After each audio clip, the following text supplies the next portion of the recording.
cette présentation est adressée principalement aux personnes atteintes avec le syndrome et les proches aidants, les personnes concernées par le syndrome. Et je vais faire une introduction là, à la génétique et l'hérédité parce que peut-être que pas tous sont au même point là, dans la base de génétique. Alors, pour des médecins puis des professionnels de la santé qui sont présents, bien, je vous avertis qu'il va y avoir les bases simples de la génétique. Alors, les messages, j'en ai parlé un peu tantôt, que je veux vraiment passer aujourd'hui, c'est que les syndromes Ehlers-Danlos ne sont pas différents d'autres syndromes génétiques là, par rapport à les observations. Alors, je peux vous donner d'exemples d'autres syndromes qui peuvent être semblables là, sur le plan des principes génétiques. Et on sait que 13 des 14 types de SED, parce qu'on parle de 14 maintenant, sont monogéniques à transmission mendélienne. Mais même s'ils sont à transmission mendélienne, avec un gène seulement qui explique la transmission, c'est quand même pas si simple. Ensuite, je vais parler des fameuses corrélations génotype-phénotype. Je vais vous dire c'est quoi, mais... Gaëlle, tu la vois ta présentation, toi, parce que nous, c'est un écran noir. Oh là là là là. Ben là, c'est écrit que c'est... il y a une pause de la... Envoie-la-moi la présentation. J'ai rien...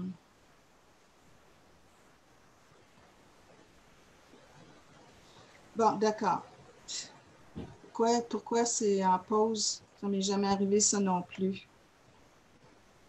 Est-ce que c'est à cause du live? Je ne penserais pas. Essaie donc juste de repartager ton écran pour voir. Là, vous ne voyez rien. On te voit, toi. Mais comme je dis, je ne le vois plus. Ah oui, là, je le vois. Bien, je recommence.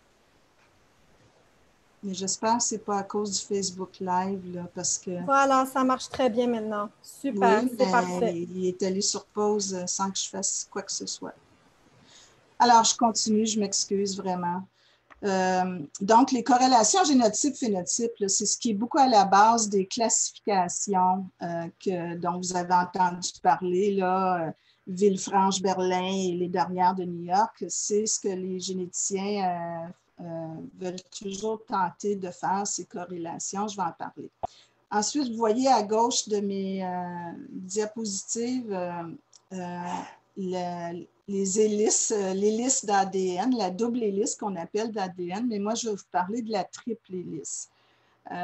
Pour vous dire que ce ne sont vraiment pas seulement les gènes qui sont impliqués dans les syndromes, les maladies, mais c'est une interaction gène-organisme-environnement.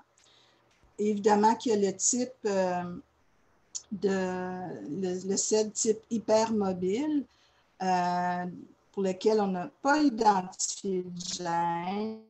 Beaucoup de questionnements, de travaux à ce niveau-là. Est-ce que c'est une maladie complexe? Est-ce que c'est certainement une génétique complexe? Alors, c'est fort probablement pas une maladie monogénique comme les autres types, là. Et je vais parler des tests génétiques qu'on peut faire. Donc, pour commencer rapidement, là, comme vous savez, nos gènes, notre génome, notre code génétique est porté par la molécule d'ADN qui est évidemment dans toutes nos cellules, de notre organisme. Cet ADN-là est enroulé et puis est sous forme de chromosomes dans le noyau des cellules. Donc, si on voit ce qu'on appelle la chromatine, l'ADN, dans le noyau de la cellule, c'est ce qu'on appelle le génome ou l'ADN nucléaire.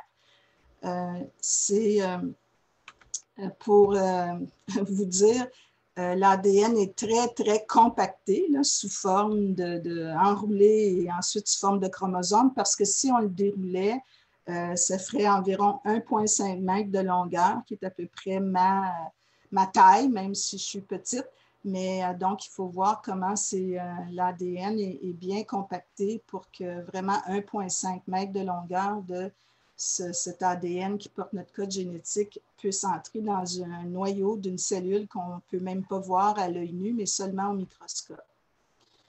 Alors, ici, on voit l'enroulement, en fait, là, qui permet de comprimer cette molécule-là.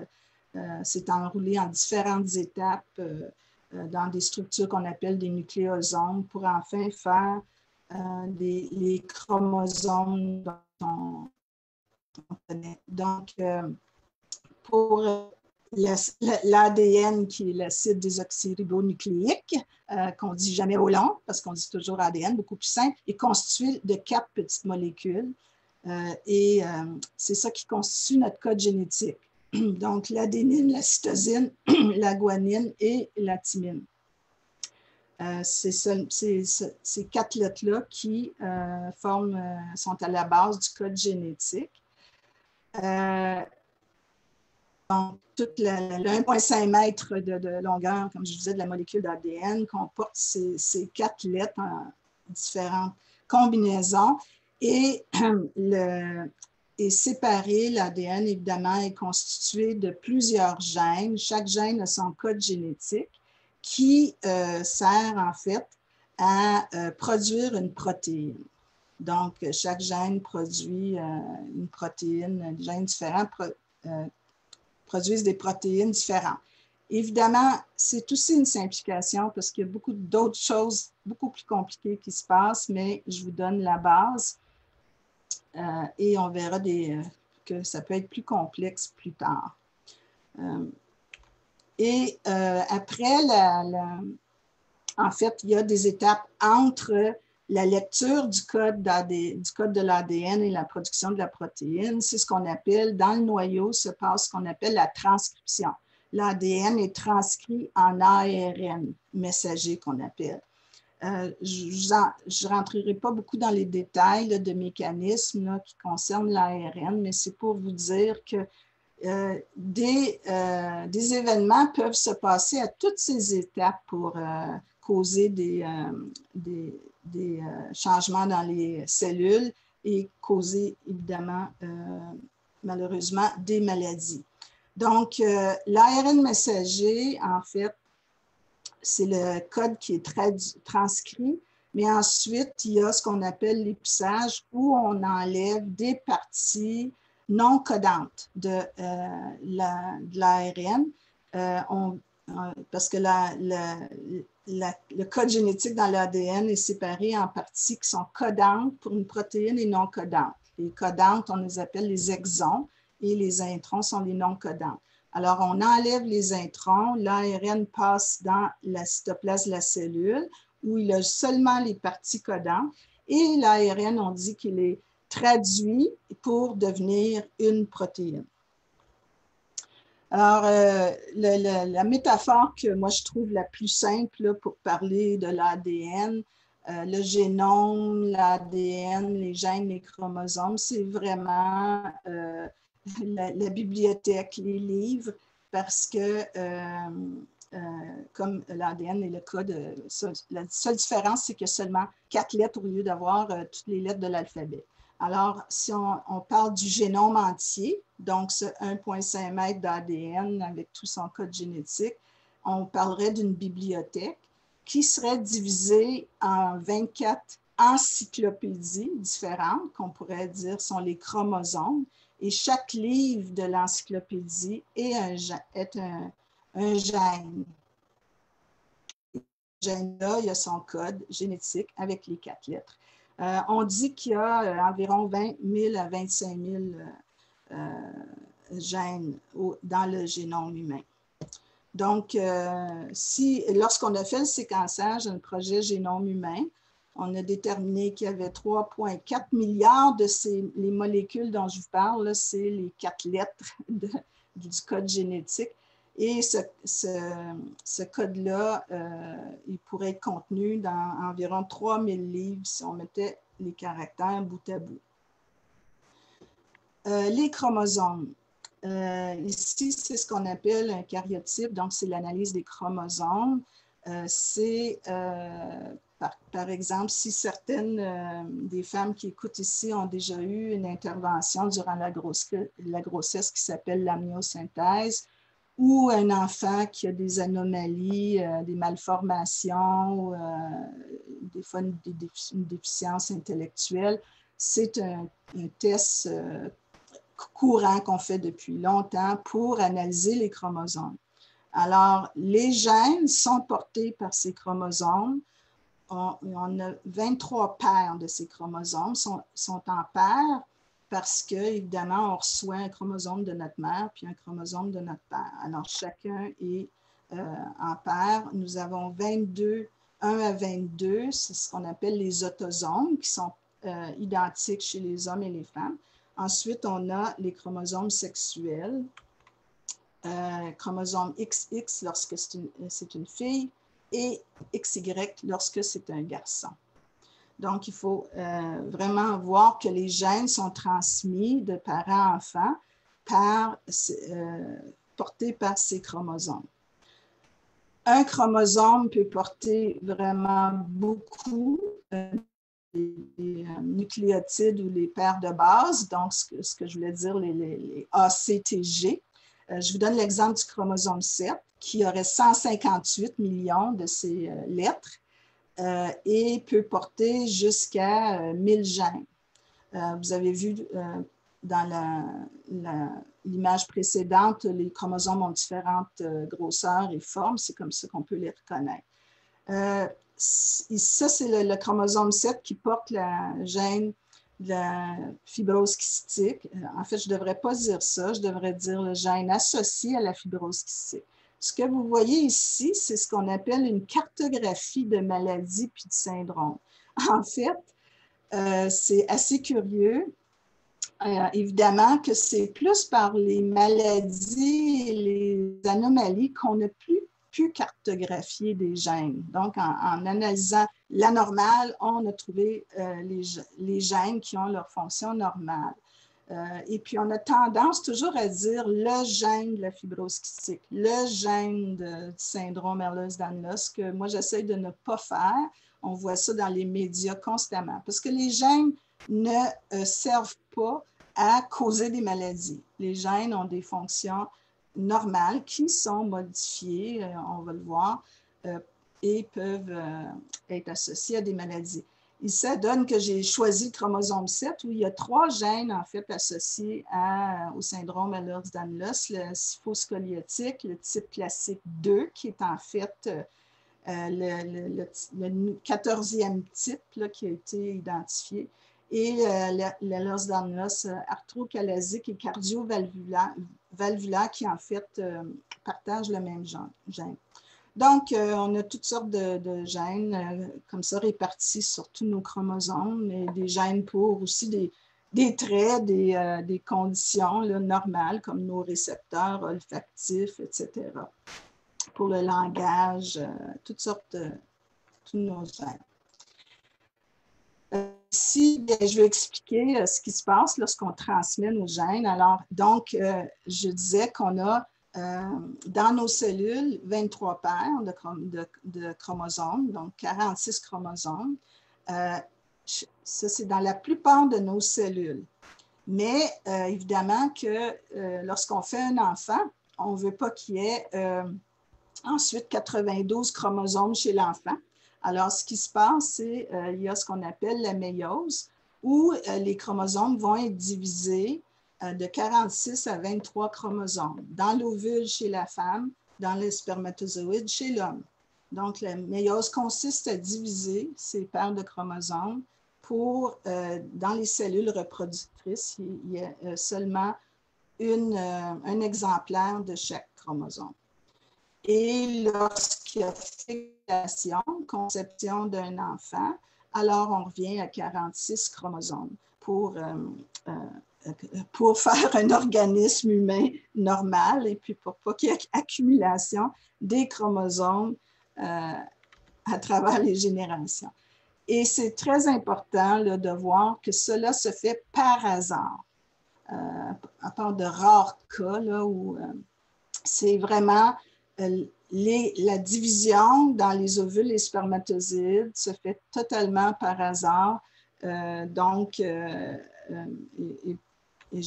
vais vous montrer l'exemple, par exemple, du chromosome XY. Donc, chez l'homme XY, femme XX. Alors, c'est vraiment 50% là,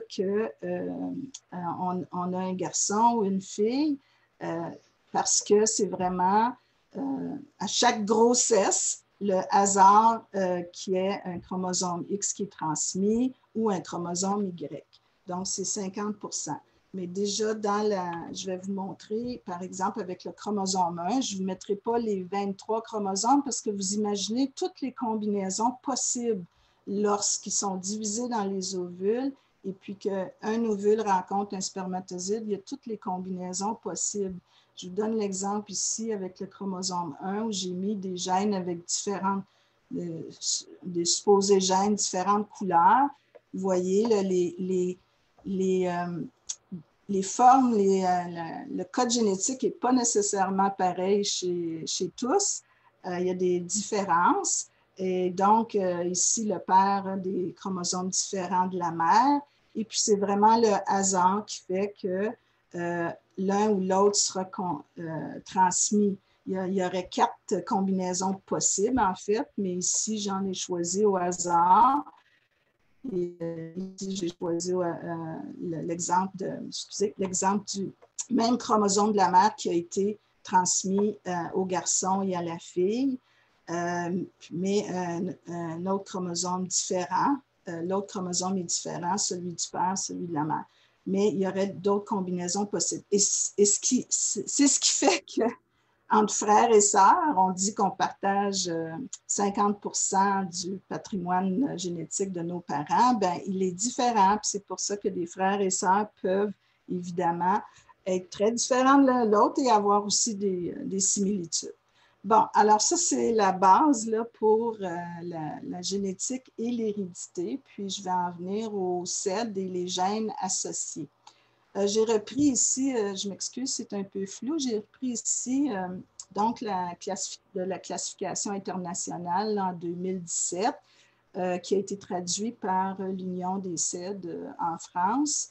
Donc, la liste des gènes, des types de CED et des gènes. Donc, évidemment, on sait que c'est cette classification qui a résulté dans 13 sous-types, ou en tout cas, des fois, on utilise type, sous-type, 13 sous-types là, de CED, parce que, en fait, sauf un, on avait trouvé des gènes associés, puis des similitudes, évidemment, dans les manifestations cliniques. Donc, il y a le CED classique, et il y a le type classique, ou ce qu'on appelle en anglais le classic-like. Donc, il y a des similitudes avec le type classique, mais en fait, il n'y a pas la plupart, en tout cas dans la plupart des cas, il n'y a pas de cicatrice atrophique dans cette forme-là, contrairement au classique. Et on a trouvé le gène ténacine associé. Mais le tout dernier qui a été identifié, c'est un autre CED classic-like, ou type classique, donc numéro 2, où lui, il y a des manifestations osseuses en plus. Et c'est le gène AEBP1 qui a été trouvé associé. Ensuite, il y a la forme cardio-valvulaire qui des mutations dans un gène de collagène. Je vais revenir un peu pour la description des gènes plus tard. Ensuite, il y a le CED vasculaire qu'on connaît bien, qui est associé au collagène 3. Fameux CED hypermobile où on ne connaît toujours pas de cause génétique et l'arthrocalasique. Ensuite, les 13 autres, je pense que je ne les passerai pas tous là, un à un. C'est probablement des noms que vous connaissez, mais et ici, on voit, à part le CED myopathique, qui est aussi associé à un type de collagène, le 12, en fait, ce sont d'autres types de gènes qui sont associés et je vais y revenir plus tard. Et j'aime toujours mettre la distribution des fréquences des différents types là, pour vraiment qu'on mette en perspective là, tous ces types de SED. Comme vous voyez, évidemment, le SED type hypermobile est le type le plus fréquent. Ensuite vient le type classique, le type vasculaire. Excusez, ma flèche n'est pas à la bonne place ici, mais le jaune, c'est le syphoscoliotique. Et puis tous les autres ici, là, la petite part de tarte ici, ce sont tous les autres types. Moi, j'ai fait ces fréquences-là, il y a quelques années, avec ce qu'il y avait dans la littérature comme fréquences qui étaient publiées. C'est toujours des estimés. Mais on semble dire qu'aujourd'hui, le type hypermobile pourrait représenter jusqu'à 80-90% de tous les SED, étant donné aussi je pense qu'il y a plus d'intérêt, on en diagnostique plus, ou en tout cas, comme on sait, c'est un diagnostic d'exclusion lorsqu'on ne confirme pas que la personne a un type des autres 13 types, si on veut. Puis, pour vous dire, les autres types ici, c'est vraiment très peu de familles qui sont identifiées, en tout cas qui sont publiées à travers le monde.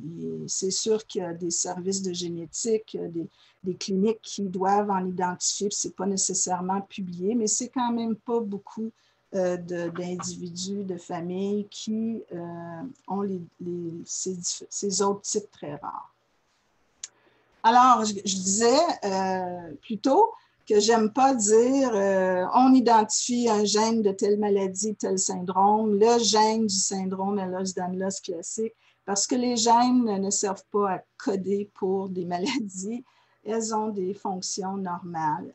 Et c'est lorsqu'il arrive des mutations, évidemment, qui en fait sont des modifications, des changements dans le code génétique et que ce code est changé, qu'il peut y avoir à ce moment-là développement d'une maladie. Donc, les mutations, il nous en arrive tous les jours dans nos cellules.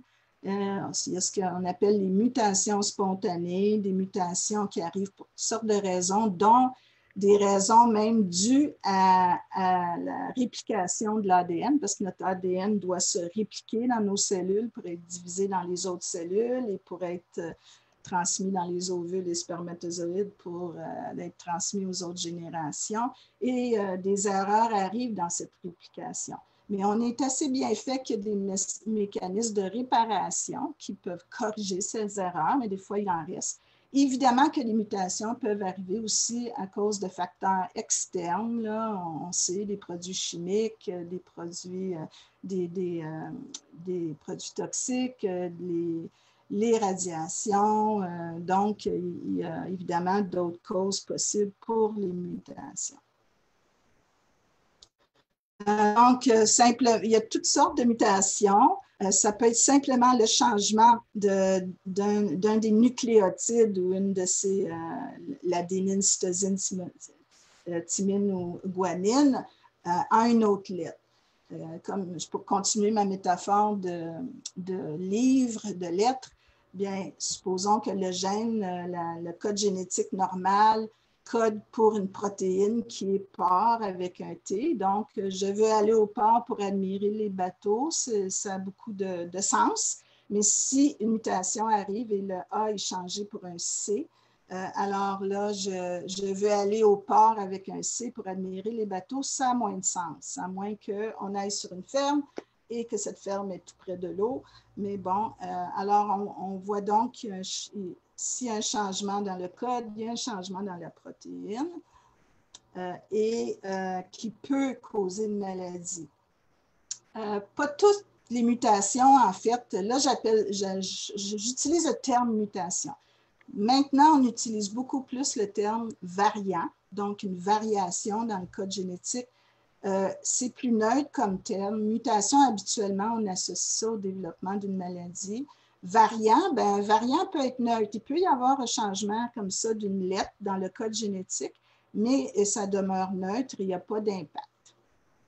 mais évidemment, il y en a qui sont ce qu'on appelle pathogéniques, un variant pathogénique qui cause une pathologie, donc, et qu'on appelle plus communément les mutations. Mais c'est important de vous dire que nous sommes tous des mutants. Hein, on a tous des mutations. On le dit depuis longtemps en génétique, et puis c'était plus des preuves par déduction théorique, par la génétique des populations, mais maintenant qu'on utilise les nouvelles technologies en génétique, dont le séquençage nouvelle génération, où maintenant on peut lire tout le génome, tous les exons ou tout le génome au complet pour des variants, des mutations. Ben, maintenant, nous, on sommes capables de quantifier chez une personne qui est en très bonne santé, qui n'a pas de syndrome de maladie particulière, qu'il y a présence de variants qui peuvent être pathogéniques. Donc, pour vous donner un exemple, là, de 23 000 individus dont on a séquencé 108 maladies. Ce n'est pas tout le génome, mais on a séquencé pour 108 maladies récessives. On a trouvé 417 mutations différentes. Il y a environ 2 presque 3 des personnes portaient une mutation récessive qui potentiellement peut résulter en une maladie. Et 5 non, excusez, c'est 24 portaient une mutation et 5 qui en portaient plus que de 2 et plus. Alors, on est tous porteurs de ces mutations-là. Et ce qu'on a appris en faisant ces expériences-là aussi, c'est que les récessives, on va y arriver tantôt, ne causent pas la maladie chez un porteur, mais les maladies dominantes qui devraient causer la maladie, si la mutation est présente, ben, maintenant, on se rend compte qu'il y a plusieurs personnes qui portent ces maladies, ces variants pathogéniques, on a cru pathogéniques, mais qui ne développent pas la maladie. On va y revenir. Juste pour vous donner une statistique intéressante aussi, là, en faisant ce projet génome humain, en séquençant les génomes, on a vu qu'on était à 99,4 semblables, tous entre nous, les humains. Alors, on a seulement 1,6 de différence. Alors, donc, toutes nos différences raciales, physiques, morphologiques on pensait que des différences raciales étaient expliquées par de nombreuses variations dans les gènes, ce qui n'est pas le cas. Et les différentes ethnies et toutes nos différences sont comprises dans très peu de variations. Et la surprise aussi, ça a été qu'on est très, très près aussi, à 99% semblable à nos amis les chimpanzés. Donc, on a pris un coup d'humilité à la fin de ce projet génome humain. Je vais revenir maintenant à la transmission, donc l'hérédité des maladies génétiques. Je vais parler de 2 transmissions principales qui sont celles qu'on voit dans les sous-types du syndrome Ehlers-Danlos. Donc, la transmission autosomique récessive, si je me rappelle bien de mon compte, on va revenir au tableau plus tard, mais c'est à peu près 7, je crois, des types, on les calculera, qui sont de transmission autosomique récessive. Je prends l'exemple du CEL-SIFO-scoliotique, où c'est le gène PLOD1. Donc, dans cet exemple-ci, le bleu représente chez une personne saine qui n'a pas la maladie en question, et le blanc aurait la maladie en question et un porteur serait moitié-moitié. Alors, on a toujours, comme j'ai dit, 2 copies de nos chromosomes, donc 2 copies de nos gènes, un provenant de notre père, un de notre mère, une copie de notre mère. On appelle ça en génétique des allèles. Je vous le dis parce que peut-être c'est un nom que vous rencontrez. Donc, un allèle, c'est un des exemplaires du même gène là, sur chaque chromosome. Donc, dans ce cas-ci, il y a un allèle normal et un allèle muté. Donc, les porteurs sont ceux qui ont une mutation sur une copie seulement. Donc, ils n'ont pas il n'y a pas d'impact clinique, ils n'ont pas la maladie. Mais lorsqu'un père et une mère ont la mutation dans le même gène, sur les chromosomes, alors là, ils peuvent transmettre la maladie à leurs enfants.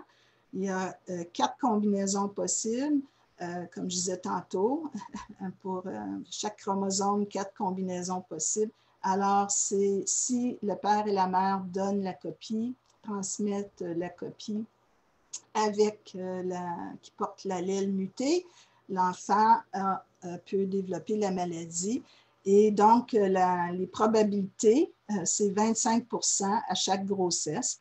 50%, 1 sur 2 enfants sera porteur comme les parents, puis 25% ne sera ni porteur ni ne développera pas la maladie. Donc, c'est important de voir que la probabilité, c'est 25% soit atteint et 75% non atteint.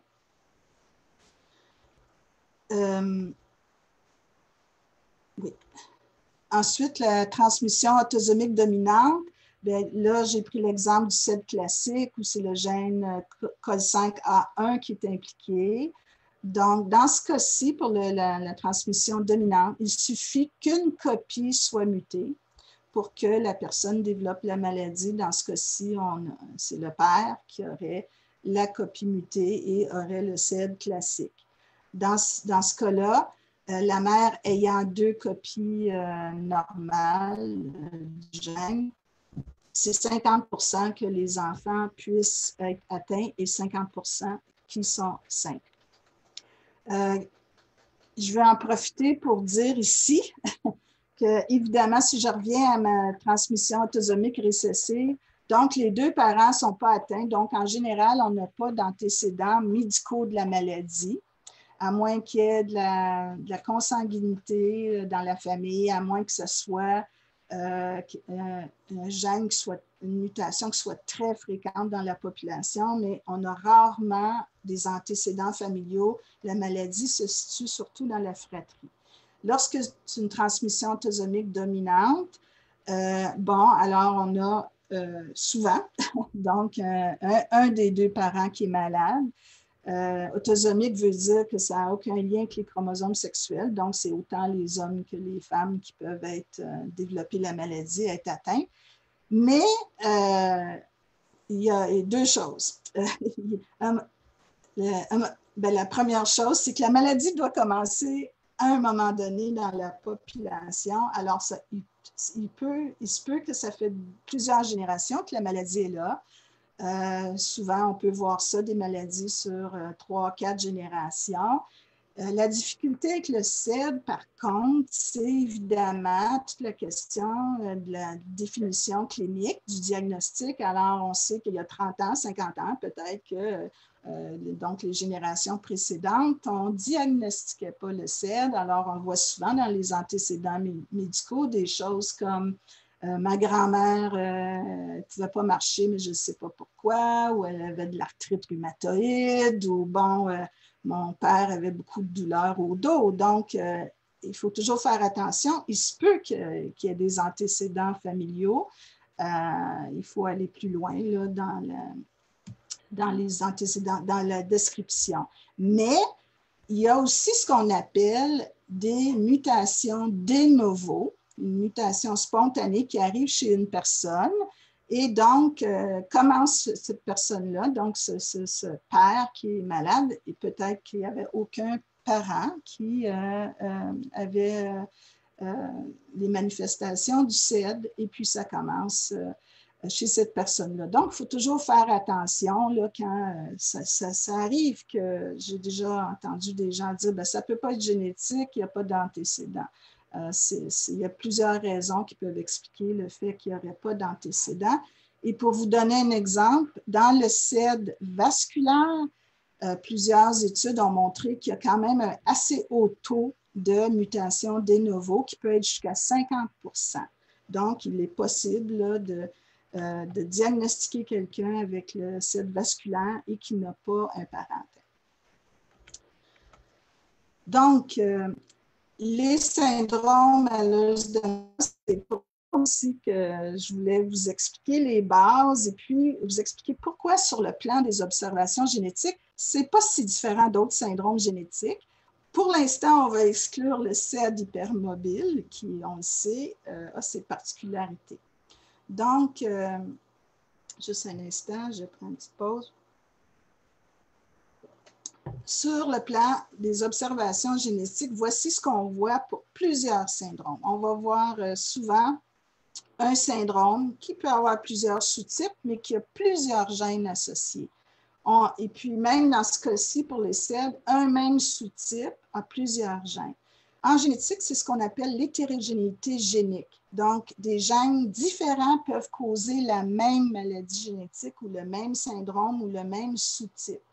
Je vous donne ces termes-là pour dire que c'est vraiment des principes de génétique qu'on connaît très bien là, depuis des années avec la caractérisation de milliers de syndromes. Donc, si je reviens à notre tableau de gènes, évidemment, vous voyez que le CED classique, il y a 2 gènes associés, mais il y a même un autre gène très, très rarement qui est associé, le COL1A1, où en fait, pourquoi on a vu même cliniquement qu'il y a des différences, qu'il y aurait des manifestations vasculaires, mais c'est très peu de cas qui ont été caractérisés. Alors, vous voyez ici le CED vasculaire aussi. Principalement, c'est un gène, mais quelquefois, il y a le COL1A1. Donc, ici, le fait qu'il y a 19 gènes ou 20 gènes avec 13 sous-types, déjà, c'est de l'hétérogénéité génétique. Puis ensuite, si on prend les autres types, il y a des types où il y a 2 ou 3 gènes associés. Donc, c'est ce qu'on appelle l'hétérogénéité génétique, plusieurs gènes associés à un même syndrome. Je vous donne, pour vous donner un autre exemple, c'est l'ostéogenèse imparfaite que vous connaissez peut-être, qui est quand même une maladie du tissu conjonctif et osseuse. J'aurais pu peut-être prendre un syndrome qui était complètement différent, mais bon, j'aurais pu en choisir autre. Mais vous voyez le nombre de gènes différents, qui a aussi des sous-types différents, puis le nombre de gènes différents associés. Donc,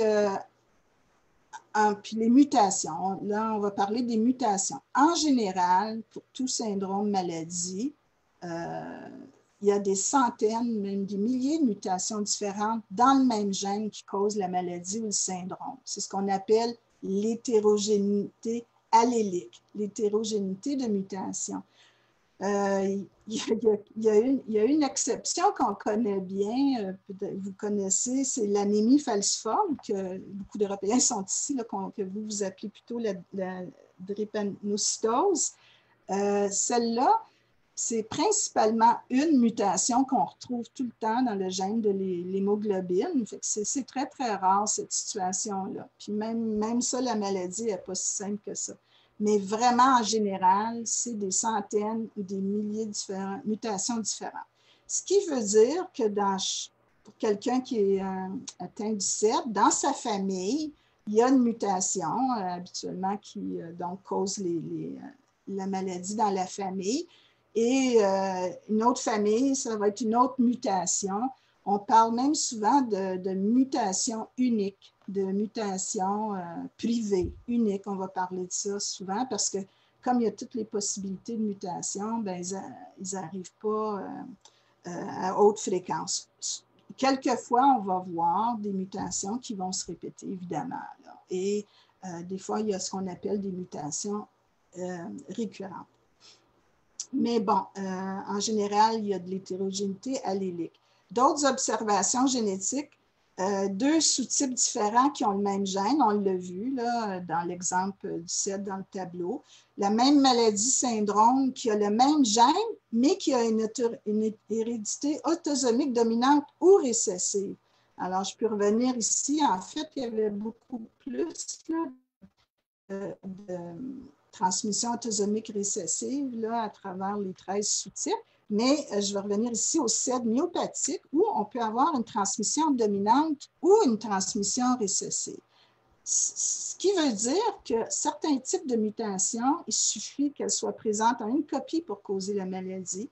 Puis d'autres types de mutations, elle doit être présente en 2 copies pour que les parents la transmettent et l'enfant le développe. Alors, vous voyez, il y a toutes sortes de possibilités. Ensuite, une autre maladie, une autre maladie qui a le même gène que le CED. Donc, ça veut dire qu'il peut y avoir un impact différent de différentes mutations. En génétique, on appelle ça, là, un terme général, la pléiotropie. Puis, je vais vous donner un exemple encore qui inclut encore l'ostéogenèse imparfaite, mais pas seulement, mais le fameux gène colin A1, qu'on a dit qui était rarement touché dans le type classique, mais il peut l'être. Il l'est aussi dans le type valvulaire et il peut être associé à d'autres maladies, dont 4 formes d'ostéogenèse imparfaite. Il est aussi associé à des variations normales là, en lien avec le métabolisme osseux.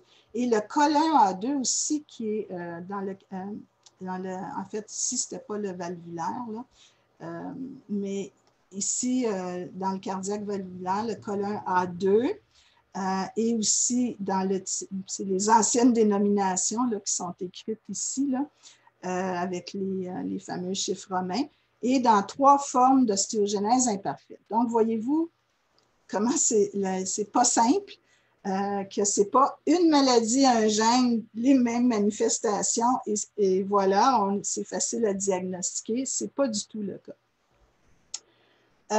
Donc, pour encore d'autres observations, là, on a parlé des gènes, des mutations. Parlons maintenant du phénotype. Le phénotype, c'est en fait les manifestations de la maladie, c'est comment elle se présente, c'est la clinique de la maladie. Donc, une observation qu'on voit souvent, c'est que 2 individus, le même gène, la même mutation même, mais la maladie se manifeste différemment. Alors, c'est ce qu'on appelle l'hétérogénéité phénotypique. Il y a même, il y en a même deux façons de voir cette hétérogénéité. Il y a ce qu'on appelle l'expressivité variable, l'expression variable de la maladie. C'est qu'il y a des variations dans les manifestations de la maladie chez différents individus qui ont le même génotype, la même mutation. Puis ça peut être entre 2 familles qui ont la même mutation ou ça peut être à l'intérieur d'une même famille même. Donc, il se peut qu'ils n'aient pas toutes les mêmes manifestations du syndrome. Il se peut aussi que le syndrome soit plus ou moins sévère. Alors, je crois que ceux qui m'écoutent aujourd'hui puis qui sont d'une famille aux prises avec le syndrome Ehlers-Danlos, je pense que c'est quelque chose que vous voyez souvent. On appelle ça de l'expressivité variable et c'est la même chose dans beaucoup de syndromes génétiques. Ensuite, il y a la pénétrance. La pénétrance, c'est le noir et blanc, quelque chose de très étonnant encore. Donc, je vous parlais plutôt des études qu'on peut faire maintenant chez des individus sains, puis on trouve des mutations, des variants pathogéniques qui ne causent pas la maladie. La personne aurait dû la développer, mais ne la développe pas. C'est ce qu'on appelle la pénétrance. On peut vérifier ça dans des familles avec certaines maladies. On fait des tests génétiques et il y a un membre de la famille qui a la mutation, mais qui n'a pas développé la maladie. Donc, on appelle ça une pénétrance incomplète ou réduite. Donc, encore une fois, une complication ou des observations pas simples dans le domaine de la génétique. Donc, j'arrive à ce message-là. Ce n'est pas si simple. Donc, il y a 13 des 14 types CED qui sont monogéniques, donc à un gène seulement. En génétique, c'est sûr que depuis des années qu'on cherche à identifier des gènes de syndrome, Dans beaucoup de cas, c'est plus facile parce qu'il y a seulement un gène impliqué. Puis la transmission est clairement mendélienne. Mais même avec un gène, une transmission qui est mendélienne, autosomique récessive ou dominante, c'est pas si simple que ça. Comme vous pouvez le voir dans le tableau là, de tous ces sous-types de selles. Et c'est là que j'arrive aux corrélations génotype-phénotype. Et puis là, avec un sourire, je dis que c'est une manie des généticiens. Mais en fait, je dis ça pas sans préjuger le négatif, c'est que c'est normal, on fait de l'investigation scientifique, on fait de la recherche, et c'est normal lorsqu'on caractérise une maladie, qu'on voit bien être héréditaire, une maladie génétique, que on veut identifier le gène. Et c'est ça qui a permis de classer aussi des maladies. Vous le voyez, là, pour ceux qui connaissent là, les différentes classifications qui ont été faites depuis Villefranche, Berlin, et 2000, avec le consortium international en 2017, ce qui a permis de changer, de plus caractériser des types, c'est le fait qu'on a trouvé des gènes. Donc, on trouve des gènes, on regarde ce qui est similaire au niveau clinique et on fait la classification. Mais, et en fait, le but que les généticiens disent toujours, le but de leur recherche, de faire ces corrélations-là, c'est certain que c'est pour faire plus facilement un diagnostic.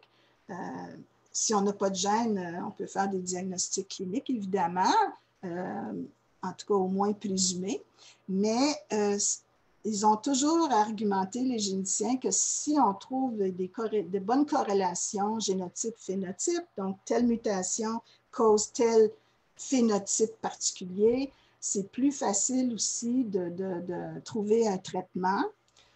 C'est plus facile de déduire un prognostic, etc. Mais en fait, c'est rare que ça s'est avéré. C'est jamais facile à faire. Il y a toujours des exceptions. Donc, c'est très difficile. Et c'est curieux parce qu'aujourd'hui, on parle beaucoup de médecine de précision. La médecine de précision ou la médecine de génétique personnalisée, ça se peut dans certains cas, mais même pour des maladies monogéniques mendéliennes, ce n'est pas si facile.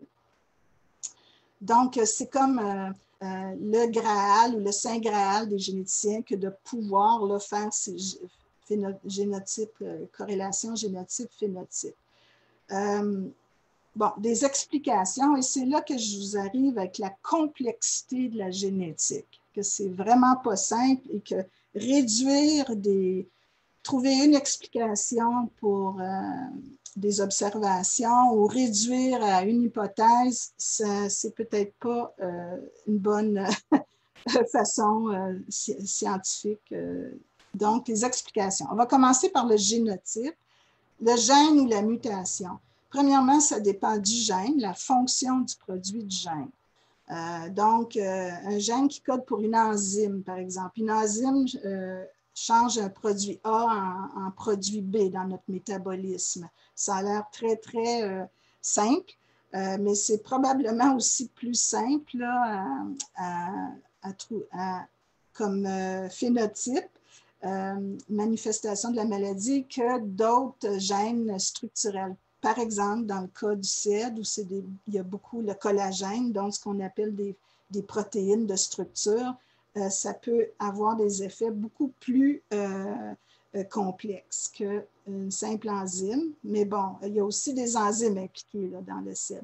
Le type et la localisation de la mutation. Donc, ce n'est pas simplement la mutation comme le changement de lettre là, de A à C, comme on a vu tantôt. Ça dépend quelle lettre est changée, quel nucléotide est changé. Il y a vraiment différents types. Il y a aussi combien. On peut avoir des petites délétions, des grosses délétions de plusieurs nucléotides de base dans l'ADN. On peut avoir une duplication de plusieurs bases. Seulement le changement de lettre quelquefois, c'est neutre, ça ne cause pas de modification. D'autres fois, ça va causer beaucoup de modifications à la protéine. La localisation aussi. Je vous parlais d'introns-exons. Il peut y en avoir autant dans des introns que dans des exons. Habituellement, on analyse ceux dans les exons, dans les parties codantes, mais ça peut être aussi à la bordure et donc ça interfère à l'épissage qu'on a vu tantôt. Donc, il y a toutes sortes de mécanismes différents. Donc, ce qui a amené un grand généticien chez nous, au Québec, qui est connu internationalement en 1999, à écrire cet article qui... et il n'était pas le seul là, qui sonnait la cloche. Là.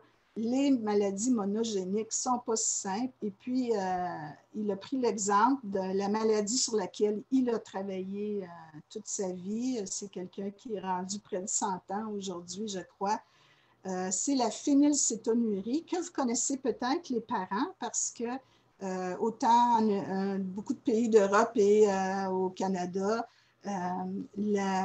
la phénylcétonurie, c'est une maladie qui est dépistée à la naissance chez les bébés parce qu'on peut,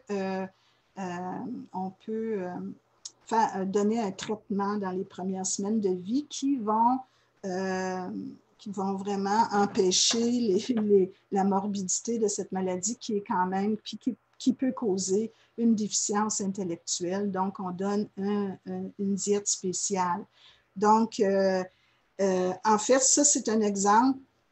Ça a été caractérisé dans les années 30, donc ça fait vraiment presque 100 ans que cette maladie, une des premières maladies métaboliques caractérisées, c'est effectivement une enzyme, donc simplement une enzyme qui changeait l'acide aminé phénylalanine en tyrosine.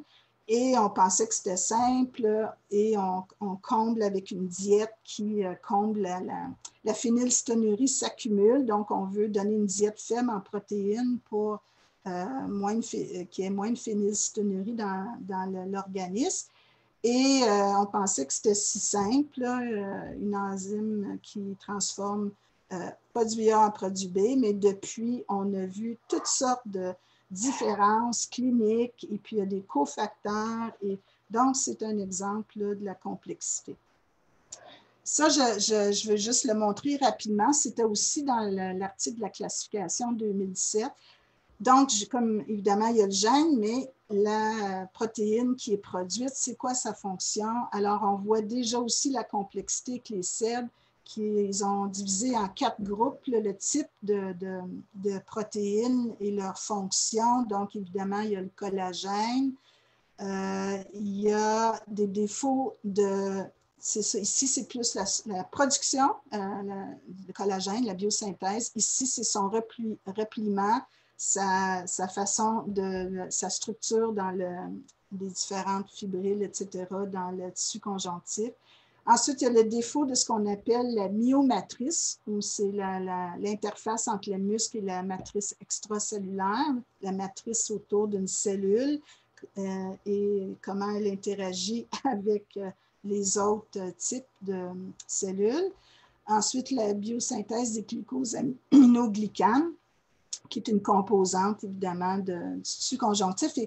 Et je n'entrerai pas dans les détails parce que c'est le sujet de mon prochain webinaire, c'est essayer de vulgariser, d'expliquer comment toutes ces protéines modifiées peuvent causer les syndromes Ehlers-Danlos. En fait, il y en a plus que 4. Il y a les défauts de la voie du complément. Ça a été une surprise avec le CED périodontal où on a trouvé des protéines impliquées dans le système immunitaire. Il y a les défauts des voies intracellulaires, donc c'est la question de la signalisation entre cellules et puis évidemment la forme non résolue qui est l'hypermobile. Alors là, on a pris du retard et puis on est déjà rendu à midi. Je pense que je vais couper ailleurs, mais je vais vous donner des exemples de la complexité. Que même si on a ce tableau avec ces types de syndrome Ehlers-Danlos avec leur définition clinique, les gènes associés, comment il peut toujours y avoir des surprises. Alors ici, un article qui est paru en 2016, un garçon qui a une hypotonie musculaire, des fractures multiples et une hypermobilité. On dit qu'il y a un phénotype ostéogenèse imparfaite léger et un CID, quelque chose qui ressemble à un CED hypermobile. En fait, ce qu'on a trouvé, c'est une mutation COL1A1 qui vient de la mère. Et le COL1A1, on se rappelle, quand j'ai parlé de l'hétérogénéité génétique, il est rarement, rarement associé à deux sous-types là, de CED, mais qu'il est associé à des formes d'ostéogenèse imparfaite. Et on a trouvé aussi deux mutations dans la ténacine B. Donc, la combinaison de ces mutations-là fait si on veut, ténacine B qui est associée à donc, forme autosomique récessive là, avec le fameux classic like. Donc, là, on a un phénotype qui est mixte à cause de la présence de ces trois mutations, en fait. Ici, on a une famille de 3 générations où il y a 6 adultes atteints. On définissait ça comme un CED classique, mais avec la mutation rare COL1A1 qui est associée habituellement dans ces familles-là. Ça a été caractérisé, et c'est là dans le tableau de la classification 2017, comme étant associé à de la dissection artérielle aussi, mais pas dans ce cas-ci. Alors, c'est une mutation qu'on associait avec des événements cardiovasculaires, mais pas dans cette famille où il y a 6 adultes atteints qui ont donc cette même mutation, mais qui, elle, en tout cas pour l'instant, il n'y a pas eu de dissection artérielle. On recommande quand même un suivi. Ensuite, ici, ça, c'est des publications plus récentes. On a deux individus non apparentés. L'individu numéro 1 semble avoir la manifestation d'un CED classique. L'individu, non, pas un CED classique, mais plutôt, mais il y a des manifestations vasculaires. On a trouvé une mutation dans le COL5A1 qui est habituellement associé au CED classique. Mais curieusement, alors que habituellement avec l'analyse au microscope électronique là, des fibroblastes, des cellules de la peau, habituellement, on va caractériser aussi le CED classique par des formations de collagène en fleurs qu'on appelle. Mais dans ce cas-ci, il n'y en a pas. Il y avait avant cet article-là un autre article qui rapportait ce fait-là, mais c'est plutôt rare. Alors, voyez-vous, on a un CED, au moins pour un individu qui semble vraiment un CED classique, avec une mutation dans le gène qui est habituellement associé, mais dans ce cas-là, pas de collagène en fleurs. Alors, c'est ce qui nous fait dire, et puis c'est des choses qui sont écrites aussi dans par des grands penseurs en biologie ou en génétique, que vraiment, on ne peut pas dire qu'il y a vraiment des lois en biologie. Il y a toujours des exceptions, des surprises qui nous montrent justement la complexité des choses. On peut parler des lois en physique, la relativité d'Einstein, la gravité, mais en biologie, il semble qu'il faut faire attention quand on veut émettre des lois. Ici, ce sont tous d'autres mécanismes qui font qu'il y a de l'hétérogénéité et de la complexité. Je ne vais pas entrer en détail parce que c'est vraiment des mécanismes génétiques là, dont certains sont complexes. Puis, mais c'est toutes des observations qu'on fait, c'est des choses qu'on a plein d'exemples dans les milliers de maladies génétiques héréditaires de ces mécanismes-là qui causent la variabilité. Mais je vais parler de celles dans les cellules puis les tissus où le gène est exprimé parce que c'est assez, pour le syndrome Ehlers-Danlos, le fait que ce sont des gènes qui ont une implication sur le tissu conjonctif, c'est quand même un tissu compliqué c'est beaucoup de protéines, de structures dont je parlais tantôt. Donc, et c'est un tissu qui constitue 2/3 du volume de notre corps, qui a beaucoup de fonctions. On dit que c'est un tissu qui n'est pas assez étudié, justement, pour ces fonctions-là. Donc, le fait qu'il y a beaucoup de variabilité, beaucoup de manifestations cliniques multisystémiques du CEL, ça peut être juste même expliqué par le fait que c'est une maladie du tissu conjonctif, contrairement à une maladie qui se limite à la rétine de l'œil ou au cœur, etc. Donc, il y a aussi les interactions gène-gène. Ça, il y en a de toutes les sortes. J'ai simplifié ça en disant un gène est transcrit en ARN qui est traduit en protéines et voilà, mais ce n'est pas si simple que ça. Il y a des facteurs qui vont réguler l'expression des gènes. Il y a des promoteurs au début des gènes. Il y a des gènes qui vont venir modifier un autre gène. Il y a des variants qui peuvent être assises, on dit, en 6 à côté d'une mutation dans un gène et causer des modifications. Ensuite, il y a aussi même de la transmission digénique, deux gènes en même temps. Et puis même, il peut être triallélique. En fait, on l'a vu tantôt avec l'exemple du garçon qui avait une mutation dans le colon A1 et puis dans la ténacine. On peut dire que c'est triallélique. Il peut y avoir plusieurs gènes. Il y a ici ce phénomène de variation du nombre de copies de certaines parties de l'ADN qui représentent, il semble, 5 à 8 % de notre génome qui ont un impact sur la maladie. Entre autres, c'est quelque chose qu'on associe beaucoup avec l'autisme dans les recherches dans les dernières années. Il y a l'influence du sexe, il y a l'inactivation de chromosome X chez nous, les femmes, il y a l'influence de l'âge. La redondance, le principe, c'est qu'en fait, on a des protéines qui seraient en double, des voies métaboliques qui seraient en double, ce qui fait que peut expliquer qu'il peut y avoir la présence d'une mutation qui ne cause pas la maladie parce qu'une autre protéine, une autre voie métabolique vient compenser. Ensuite, l'épigénétique. Bon, l'épigénétique, je ne voulais pas m'attarder beaucoup là-dessus parce que je voulais vous montrer tous ces mécanismes-là. L'épigénétique, moi, j'ai travaillé là-dessus. Ma thèse en génétique moléculaire était sur l'épigénétique, la méthylation de l'ADN.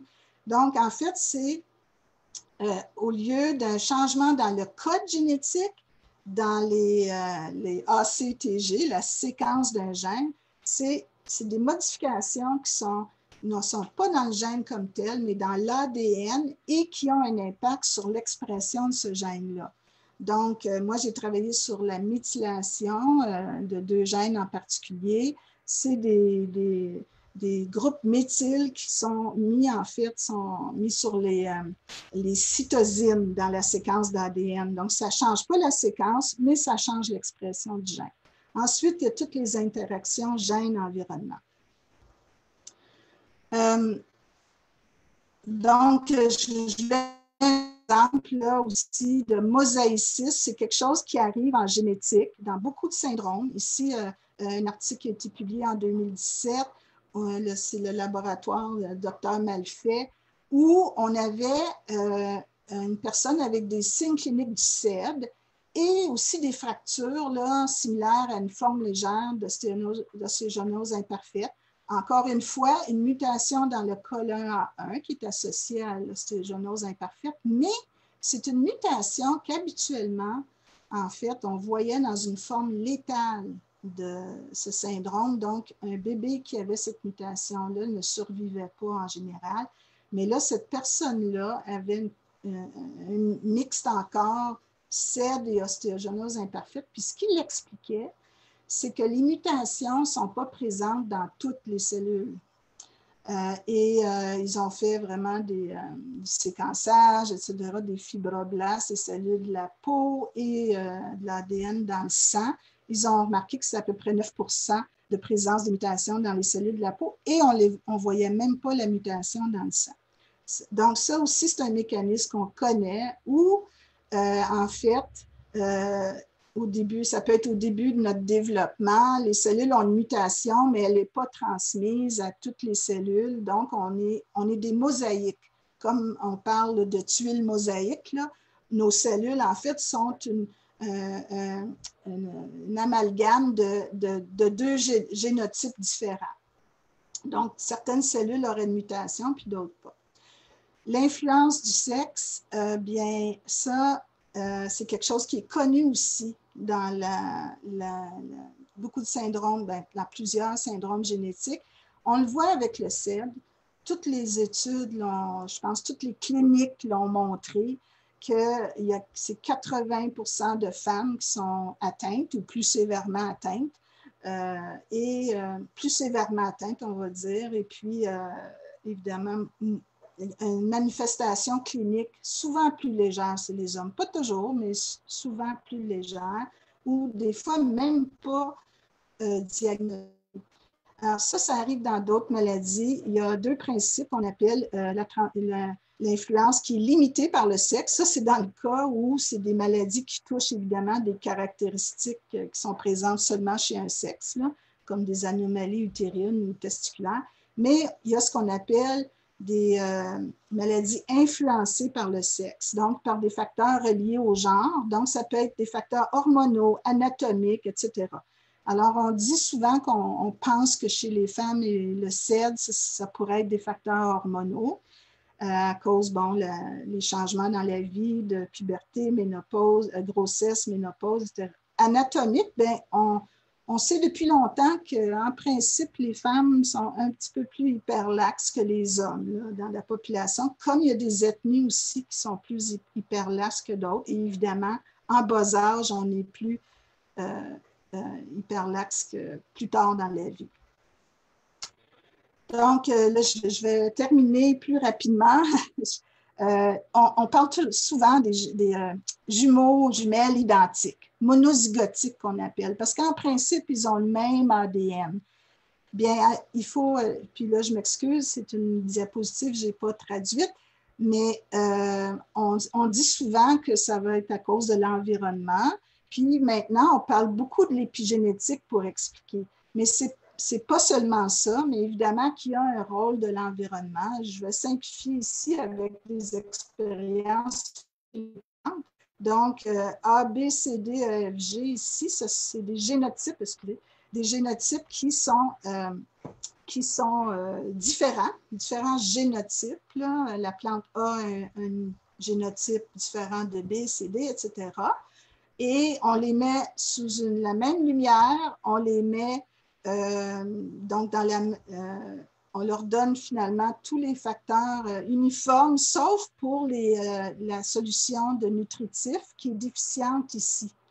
Alors, vous voyez que même différents génotypes, les plantes vont pousser différemment, mais lorsqu'il y a une déficience, on voit évidemment que la croissance de déficience d'éléments nutritifs, la croissance est différente. Et puis, elle va varier même. Vous voyez, celle qui allait bien ici, en fait, la C et A, ils poussaient de la même façon, mais là, il y a une différence. Alors, il y a une variabilité là, entre les génotypes et par rapport à l'environnement. Donc, ça peut être la même chose pour des jumeaux, des jumelles identiques, ça peut être l'environnement. On parle, comme je dis, d'épigénétique, mais il y a d'autres aussi explications. Par exemple, il y a des jumeaux identiques qui ont une maladie héréditaire, mais seulement un des jumeaux ou une des jumelles a la maladie, ce qui est très intriguant, mais il peut y avoir qu'il y a eu une perte de la mutation en début de développement, il peut y avoir une mutation qui compense. Tous les mécanismes que je vous disais plus tôt peuvent jouer aussi pour expliquer ces choses-là. Donc, on parle beaucoup d'hérédité multifactorielle. Par exemple, pour le SED hypermobile. Là, en l'année 2020, on n'a pas encore trouvé un gène, donc on dit souvent que bon, c'est probablement parce que c'est multifactoriel. On entend souvent par multifactoriel que c'est polygénique, plusieurs gènes, puis des facteurs environnementaux. Mais je viens de vous démontrer que ça peut être beaucoup plus complexe que ça. Donc, ce qu'on dit, c'est finalement, c'est toujours une combinaison, même pour les monogéniques simples, de facteurs génétiques et environnementaux qui fait qu'une combinaison de certains facteurs peut faire que la personne est atteinte de la maladie. Vient s'ajouter là-dessus, comme je vous ai dit, influencé par le sexe, par l'âge. Il y a des maladies qui apparaissent seulement plus tard dans la vie. Hein. Puis ensuite, il y a même l'origine ethnique qui peut faire des différences dans certaines maladies. Puis si on parle du CED, évidemment, on parle souvent de facteurs externes qui peuvent être des traumatismes, des chirurgies, la pratique des sports ou de l'exercice physique ou la danse en bas âge, les douleurs, les contractures, toutes sortes de facteurs qui peuvent jouer pour l'apparition ou la variabilité entre personnes pour les CED. Il y a quelques années, en fait, en l'an 2000, j'ai eu le plaisir d'entendre la conférence de quelqu'un que j'admire en génétique, un grand penseur en génétique qui s'appelle Richard Lewontin. Et le titre de sa conférence, c'était la génomanie, une maladie de la génétique humaine. Bon, c'est ce que je disais tantôt, c'est normal que la recherche se passe comme ça. On cherche des gènes, c'est sûr que ça nous aide avec la diagnostic, ça nous aide même à trouver des thérapies, à conseils génétiques, évidemment.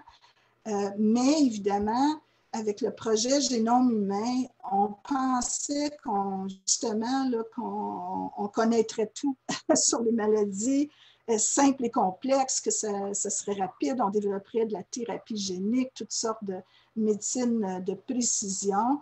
Mais 20 ans après, c'est pas moins de 20 ans après, là, quand même, c'est pas tout à fait le cas. Et lui, il parle beaucoup de justement qu'on oublie les autres facteurs qui sont, et voilà mes 3 hélices, la triple hélice dont je disais tantôt. Donc, c'est bien beau d'étudier les gènes, mais les gènes ne sont pas seuls, ils sont dans un organisme, dans des cellules, dans une personne, dans un humain, et il y a l'environnement. Donc, c'est beaucoup plus compliqué que ça ne paraît lorsqu'on fait la recherche et qu'on publie un article sur un gène, une mutation.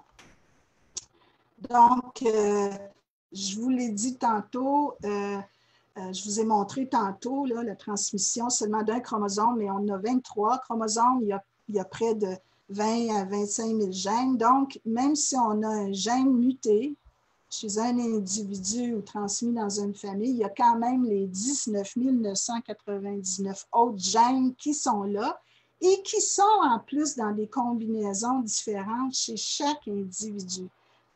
En fait, on sait, chaque individu est unique au niveau génétique. Puis pour complexifier, j'arrive à la cellule. Donc, je vous ai parlé là, de cette, donc l'ADN, la transmission, la traduction en protéines.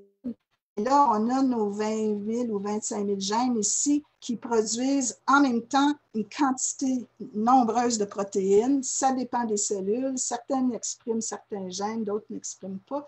Mais je vous donne juste un exemple d'une voie métabolique et je vous avoue que j'ai fait ça il y a longtemps. Je ne me rappelle pas quelle voie métabolique dont on parle ici. J'ai oublié de l'écrire aussi.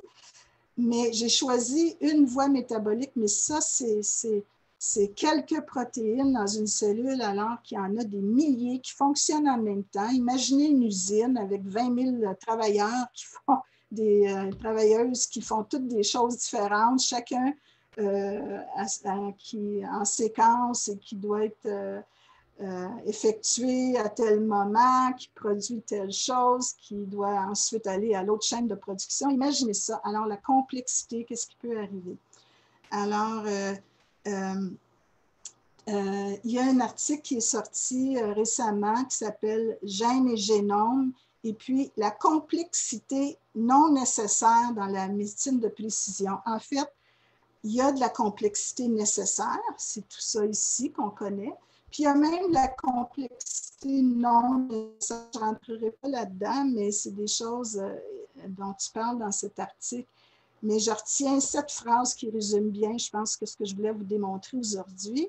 Tous les gènes bons ou mauvais, majeurs ou mineurs, résident dans la même cellule et selon la contingence moléculaire, donc les contraintes moléculaires, que ce soit la disponibilité de combinaisons particulières de mutations, des interactions gène-gène, des effets d'échantillonnage dans la cellule, bien, la même mutation se retrouvera avec différents partenaires génétiques chez différents individus ou organismes. Alors, c'est pour ça qu'on est tous uniques et différents et que pour le CED, particulièrement, c'est le cas. Là, je voulais vous parler, alors je fais ça rapidement, je vais vous parler des tests génétiques. Donc, évidemment, de plus en plus, on a pu identifier des types de CED à cause des gènes identifiés, puis on faisait des tests. Mais maintenant, c'est beaucoup plus facile. Avant, on soupçonnait, mettons, classique, et là, on testait le colon, mon Dieu, les deux col5, col5 A1 et A2. Et puis, si c'était positif, bon, on a diagnostiqué. Si c'est négatif, bon, il fallait penser à un autre type. Bon, c'était peut-être pas le classique. On va essayer d'autres gènes. On procédait comme ça, ce qui était très long, très coûteux. Et maintenant, on peut faire ce qu'on appelle des panels de gènes. Aujourd'hui, pour le CED, on peut faire jusqu'à une 60aine de gènes. J'ai choisi un laboratoire ici là, qui en fait, c'est presque 60. Il y a un autre laboratoire, Fulgen, qui en fait 62 aujourd'hui, je crois. Alors, ce qu'on fait, c'est que peut-être que le clinicien a très bien vu que c'était une forme classique ou il sait que c'est vasculaire à cause d'événements cardiovasculaires, mais dans le doute ou quand on ne peut pas définir un phénotype particulier, ben, on fait ce qu'on appelle maintenant des panels multigènes. Alors, ça, c'est le panel pour les maladies du tissu conjonctif. Donc, ce n'est pas seulement pour le CED, mais pour d'autres maladies du tissu conjonctif là, indiquées ici et qui ont aussi des fois plusieurs gènes associés. Aujourd'hui, séquencer les exomes d'une 60aine de gènes, c'est aussi facile qu'en faire un. C'est beaucoup plus rapide maintenant qu'avant et c'est moins coûteux. Alors, c'est plus disponible. Cependant, ce ne sont pas tous les services de génétique ou les cliniques, ça varie de pays en pays, ça varie même au Canada, de province en province et même à l'intérieur, chez nous au Québec, ce ne sont pas tous les médecins généticiens qui offrent ces panels-là. Évidemment, ça nous aide là, lorsqu'il y a ce qu'on pense être le CED hypermobile et on peut procéder par exclusion. Mais même si on a exclu tous ces gènes-là, on ne sait jamais 100%, la réponse n'est jamais 100% sûre. Puis, je vais vous donner, j'ai eu ça à la dernière minute d'un médecin généticien ici qui s'appelle le docteur Zaki Elafaf, qui est un des médecins généticiens qui fait une clinique pour les maladies du tissu conjonctif dans son service de génétique et qui s'intéresse à essayer de diagnostiquer les gens qui ont des manifestations donc d'hyperlaxité. Mais ce qu'il faut voir, c'est lorsqu'on pense hypermobilité, extensibilité de la peau, fragilité des tissus, ben, ce n'est pas nécessairement un CED aussi. Alors, il faut se préoccuper, puis c'est sûr qu'on veut éliminer les formes avec des manifestations cardiovasculaires comme le Marfan, le CED vasculaire et le LEUSD, par exemple. Et lui, en ne sachant pas quel diagnostic poser, puis il fait donc il fait faire les panels multigènes en laboratoire, et il a vu, dans certains cas, c'était évident, là, il y a eu une dissection vasculaire ici chez une personne avec le DS vasculaire. Quelquefois, le classique a été confirmé, mais d'autres fois, il n'aurait pas pensé que c'était un classique. Et puis, oui, ça s'est avéré être un classique avec des mutations dans la collagène 5.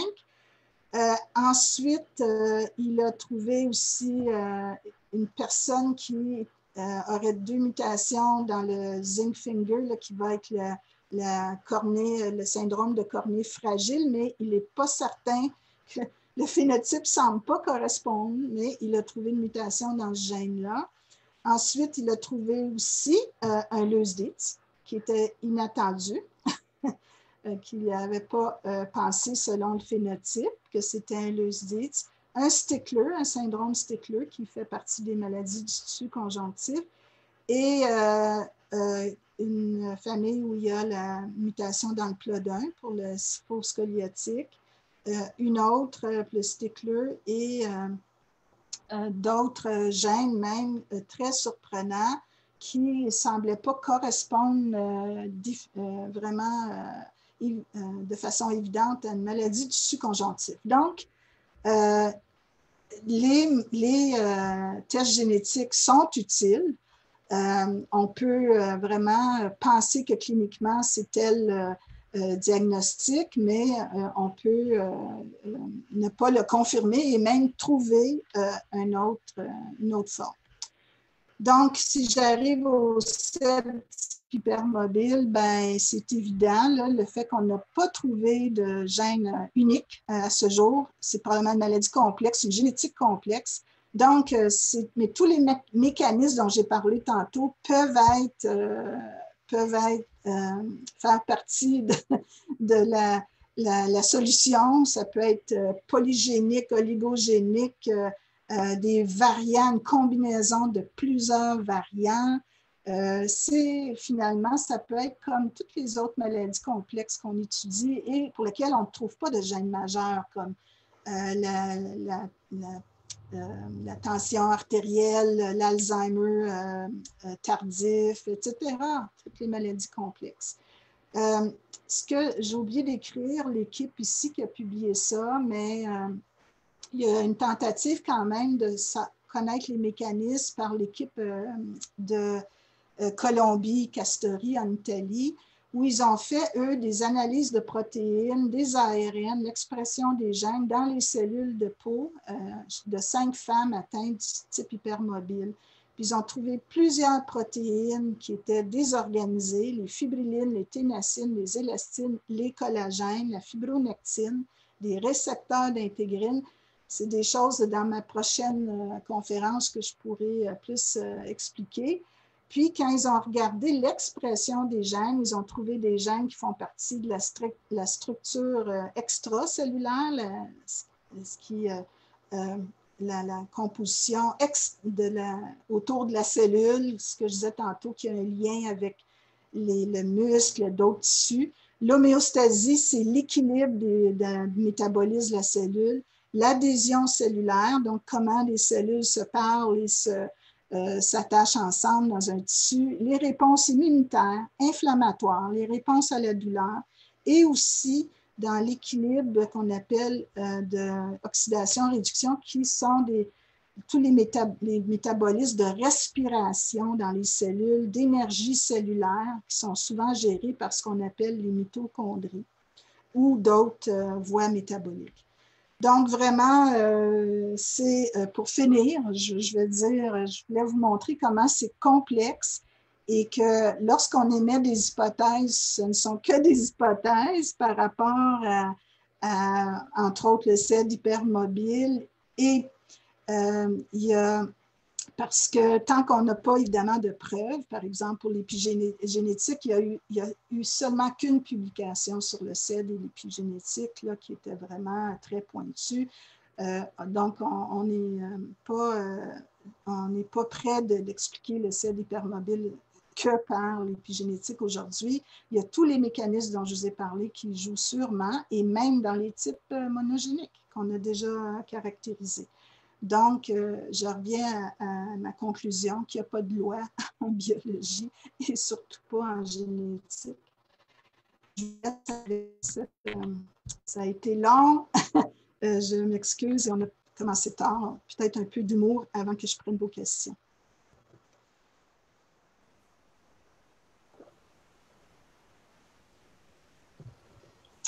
Donc, Judith, si tu es là. Oui, Alors, bonjour. Il y a des questions-réponses. Je ne sais pas si tu Je les vais vois. juste un instant, je vais prendre une petite pause et je reviens. Juste, ça va prendre 30 secondes. OK.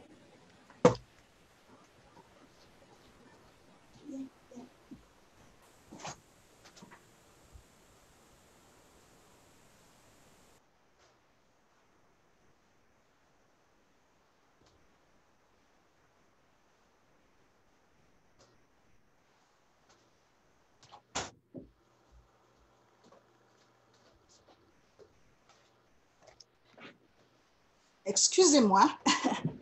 On peut peut-être enlever. C'est moi qui. Ah oui, c'est moi qui enlève.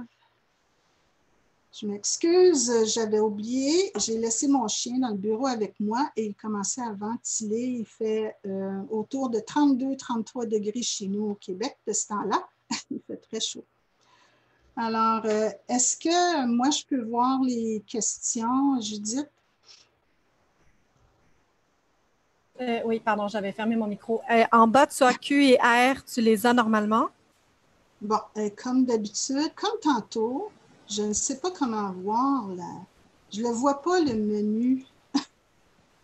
C'est ça qui est. OK. Est-ce que tu veux que je te lise les Oui, questions? Bon, alors, je suis est-ce qu'il y surprise. en a, excusez-moi, est-ce qu'il y en a de nombreuses? Il y en a 6. Là, il y en a 8. Il y en a qui s'ajoutent.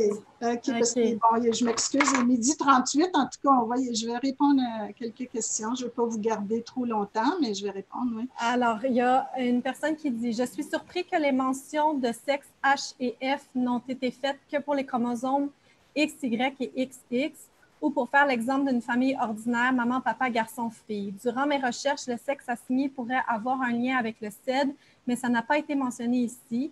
J'ai lu que le SID était manifesté à 80% chez des femmes et que les hommes étaient plus souvent porteurs sains. Est-ce que c'est la réalité ou ces informations ne sont pas compatibles avec ce que vous voyez en médecine génétique?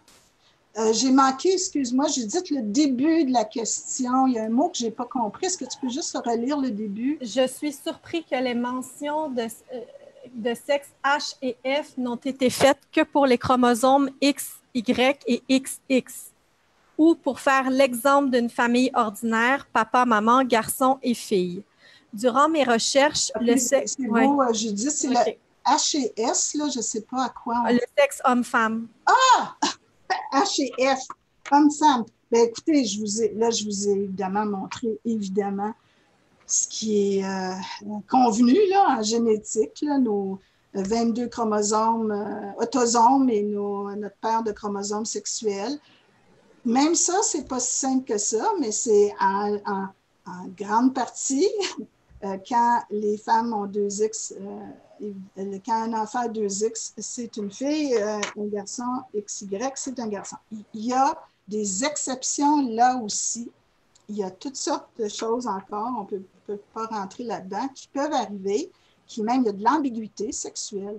Mais sauf que c'est quand même là, 99% ou 95% la réalité, là, les chromosomes X et Y. Mais tous les gènes qu'on a vus qui ont été identifiés jusqu'à maintenant, donc 20 gènes à peu près, sont sur des chromosomes non sexuels. On a déjà pensé qu'il y avait une forme de CED liée à l'X, mais ça ne s'est pas avéré. Ce n'est plus dans la classification. Donc, c'est sur des autosomes. Donc, autant des hommes que des femmes peuvent avoir le syndrome Ehlers-Danlos et les transmettre. Peut-être que la personne a écrit ça au début de ma présentation avant que j'arrive à la fin, où j'ai parlé qu'en génétique, on a ce qu'on appelle des phénotypes influencés par le sexe. Alors là, il peut y avoir des différences et puis les hypothèses pour le CED, c'est vraiment que l'influence, entre autres, des hormones, que l'hypermobilité articulaire est plus prononcée chez les femmes, probablement d'autres facteurs qu'on ne connaît pas qui ont une influence qui fait que les femmes sont souvent plus sévèrement atteintes et ont peut-être des manifestations peut-être même plus présentes que chez des hommes. Et évidemment, c'est le fameux registre international qui va une fois pour tout répondre à toutes ces questions. Il y a d'autres maladies qu'on connaît qui sont influencées par les hormones féminins, les estrogènes. C'est des choses connues, donc c'est fort possible aussi pour le CEP. Alors, j'ai aussi, sur quels critères les généticiens décident d'étudier une famille plus qu'une autre? Faut-il se battre pour faire étudier le génome de sa famille? Là, il y a deux choses. Là, il y a la question de étudier sa famille. Est-ce qu'on veut dire pour la recherche ou est-ce qu'on veut dire en clinique pour essayer de déterminer le gène? Bon, ça, comme je vous l'ai dit, l'utilisation des tests génétiques, dont les nouveaux tests que je vous ai montrés avec des panels multigènes, ça varie de pays en pays, de clinique en clinique et même de médecin en médecin. C'est un jugement clinique et ça dépend aussi des ressources. Chez nous, au Québec, on peut se compter assez chanceux. Il faut avoir l'autorisation de notre ministère de la Santé pour effectuer des tests génétiques hors de la province ou du pays. Parce qu'on n'a pas des laboratoires qui font tous les tests génétiques chez nous. Il y en a à travers le monde, en Europe, aux États-Unis, dans le reste du Canada. Mais il faut avoir une autorisation. C'était plus difficile avant. Maintenant qu'il y a tous ces nouveaux tests qui coûtent moins cher, plus rapides et où on trouve des réponses beaucoup plus, en fait, coût-efficacité, le rapport coût-efficacité est meilleur. Bien, il y a certains qui demandent, là, aussitôt qui soupçonnent vraiment, par exemple, dans le cas de, si on parle des syndromes Ehlers-Danlos, il y a des cliniciens qui soupçonnent vraiment là, que c'est une maladie du su conjonctif, même s'ils ne peuvent pas mettre le doigt sur lequel, ils vont effectuer ces tests. Il y en a d'autres cliniciens que je connais qui ne le font pas. Probablement, il y a des choses qui sont dites, là, des fois en clinique. Il y a des médecins qui disent, ben, de toute façon, trouver le gène ne change rien à la prise en charge et le traitement, sauf évidemment pour le vasculaire, où là, c'est important de savoir. Il y a des médecins d'ailleurs qui font ces tests génétiques-là pour être certains de ne pas manquer un type vasculaire et être sûr qu'il y a une surveillance. Si quelqu'un est pas mal certain qu'il a un type classique, peut-être qu'ils ne veulent pas passer le test pour le confirmer. Bon. Dans les recommandations du consortium en 2017, c'est recommandé de faire les analyses moléculaires pour confirmer. Puis, mais c'est un jugement professionnel et ça dépend des ressources dans les différents pays. Je sais que la France, à ce que je comprends avec les lois sur la génétique en France, on ne peut pas faire de tests à l'extérieur du pays, donc c'est seulement ceux qui sont disponibles au pays. Alors, ça varie. OK. Il y a Mme Véronique Drolet qui aurait une question. Est-ce que vous pouvez activer votre micro? Non? On va passer à une... Elle ne l'a pas écrite, non? Non, elle n'a pas écrite. Alors, j'en ai une autre. C'est une dame d'une 50aine d'années qui a 3 enfants et la biopsie de sa peau est positive au CED, hypermobile, et dit que ce sont les mêmes critères que la dissection spontanée des artères cervico-cérébrales. Elle n'exclut pas la possibilité d'une autre maladie. Cette dame est également j'ai également un SAMA et vient de subir une hystérectomie pour endométriose floride et adénomiose. Mes symptômes s'aggravent et quelle différence apporterait une analyse génétique et quelle piste de suivi conseillez-vous? Bon, là, je suis obligée de dire que je ne suis pas médecin. Bon, j'ai de l'expérience avec le syndrome parce que notre regroupement, on a un centre d'information et de ressources, puis c'est la maladie pour laquelle on nous appelle le plus. Et depuis qu'on tient des statistiques très rigoureusement et qu'on a plus d'appels à ce sujet, depuis 2015, donc depuis 5 ans, on a plus de 500 cas de personnes qui nous ont contactés. Donc, c'est ça. Et puis, je suis allée dans les cliniques, je suis J'ai participé à des journées d'éducation thérapeutique, des colloques. Donc, bon, j'ai une certaine connaissance, mais je ne suis pas médecin. Alors, évidemment, je ne peux pas poser de diagnostic. Ce qu'on fait, nous, c'est lorsqu'on soupçonne le CED ou que ça pourrait être une autre maladie du tissu conjonctif, on réfère, on a le privilège au moins, parce que je suis conseillère en génétique, de pouvoir référer à certains services de génétique. Sinon, il faut passer par le médecin de famille traitant. Alors, je ne peux vraiment pas me prononcer sur vos symptômes, mais c'est sûr que si vous voyez un médecin pour le diagnostic, je dis au Québec, je ne sais pas où vous êtes, là, au Québec, nous n'avons pas de clinique syndrome Ehlers-Danlos. Ce sont les services de génétique qui s'en occupent, bien que, et ça c'est triste, une clinique au Québec et plusieurs au Canada, on refuse maintenant ce qui semblerait être un CED hypermobile. Ils ne veulent pas être débordés, ils ne veulent pas parce qu'il n'y a pas de test génétique.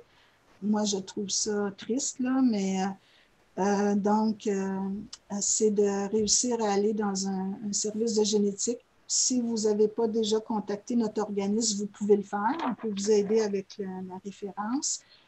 Si vous êtes dans un autre pays, ben, il y a des pays chanceux qui ont des cliniques, des centres de référence, des cliniques. Donc, je vous dirais, et c'est le médecin, comme je disais tantôt, c'est son jugement professionnel de faire des analyses génétiques. OK. Alors, une deuxième question. Par rapport à la biopsie de la peau, est-ce que ça se fait encore? Et est-ce que c'est pertinent pour l'identification du type de CED? Au Québec. Au Québec? Oh mon Dieu, non. Au Québec, on ne le fait pas. Bon, je peux rentrer, je peux expliquer ça un peu plus dans mon deuxième webinaire la semaine prochaine, mais il y a deux choses. La biopsie de la peau, en fait, biopsie, c'est le fait de prendre un morceau de peau et avoir des cellules analysées. Il y a, avant, ce qu'on faisait, c'est une analyse biochimique. Alors, par des techniques, on essayait de voir présence de collagène, quel type de collagène, etc. Et c'est quelque chose qui s'est fait beaucoup aux États-Unis, entre autres. Un laboratoire a même beaucoup développé ça, le Dr. Byers. Mais on a arrêté de le faire parce qu'on ne trouvait pas ça très efficace, très concluant, sauf dans certains cas où on pouvait exclure peut-être des... Ensuite, l'autre utilisation de la biopsie, c'est comme j'ai donné l'exemple avec un article, c'est une analyse en microscopie électronique. Et puis ça, c'est de plus en plus utilisé, je dirais surtout en Europe. En fait, c'est un laboratoire à Liège, je crois, en Belgique, qui a développé beaucoup cette technique-là, mais elle est devenue, elle est utilisée ailleurs aussi. J'ai vu des publications d'un laboratoire en Angleterre, quelques laboratoires aux États-Unis. Donc, mais ce que je comprends, c'est que ce n'est pas encore considéré un test qui est accepté cliniquement. Ce n'est pas concluant pour tous les types de CED. Par contre, comme je disais plus tôt, le type classique semblait toujours y avoir des collagènes en fleurs, donc on pouvait confirmer un diagnostic avec ça, mais vous avez vu, il y a une exception maintenant. Donc, il faut toujours être prudent. Mais ça peut être utilisé comme complémentaire là, pour lorsqu'on a de la difficulté. Puis je pense que le consortium, dans leurs recommandations d'ailleurs, il incluait que si on n'est pas capable de trouver une mutation par l'analyse génétique, bien, on peut utiliser des tests complémentaires quelquefois. Mais il faut faire attention, comme je dis, avec les conclusions. OK. Et dernière question, pour les éléments déclencheurs du CED, on est d'accord que ces éléments réveillent la maladie, mais ne la créent pas, un peu, même si le processus est différent avec le VIH, où on peut être positif avant que la maladie ne se déclenche. Oui, ben, c'est une façon de le dire. Comme je vous disais, si c'est multifactoriel, plusieurs facteurs qui incluent plusieurs facteurs génétiques, plusieurs facteurs environnementaux. Environnementaux, là, on peut, je n'ai pas détaillé qu'est-ce que ça peut être. Ça peut être beaucoup de choses. Ça peut être des choses qui se passent durant la grossesse. Ça peut être des choses, des facteurs externes là, de l'environnement comme l'alimentation, toutes sortes de facteurs, nos habitudes de vie. Et puis, je vous ai donné là, quelques facteurs qui influencent. Il me semble que c'est connu maintenant que des personnes peuvent avoir un CED qui est léger, mais s'il arrive un traumatisme, ça semble beaucoup associé des fois à des accidents de voiture, à d'autres types d'accidents de travail qui peuvent exacerber la condition. Il y a la grossesse, l'accouchement, il y en a qui voient que la condition peut être aggravée dans certains cas. Ensuite, il y a les facteurs, je disais, c'est beau d'être hyperlaxe, d'être souple, on fait de la danse, on fait du sport, de la gymnastique, et à la longue, ça peut avoir un impact négatif. Des chirurgies qu'on aurait eues, puis que c'était pas, vous savez, il faut être prudent avec les chirurgies dans le CED, puis si c'était pas diagnostiqué ou si on a eu une chirurgie malgré la condition. Donc, oui, plusieurs facteurs peuvent intervenir, mais encore une fois, c'est des hypothèses. Heureusement, il y a de plus en plus d'études vraiment, il y a de plus en plus d'articles qui sont publiés toutes les semaines. C'est vraiment encourageant parce qu'avant, il y avait très peu d'intérêt pour le CED, mais là, il y a une multitude d'articles. Je vous ai parlé de certains résultats qui sortent d'un article qui a été publié, d'un numéro de la revue Genes, Accès libre, qui avait plus une quinzaine d'articles sur toutes sortes de types CED et d'aspects des CED.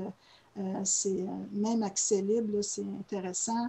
Donc, il y a vraiment beaucoup de groupes de recherche maintenant. Puis avec le IDS Society international, le registre va donner beaucoup de réponses.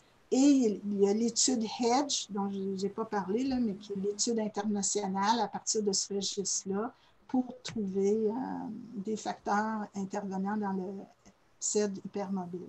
Donc, voilà, c'est encore, on cherche encore des réponses.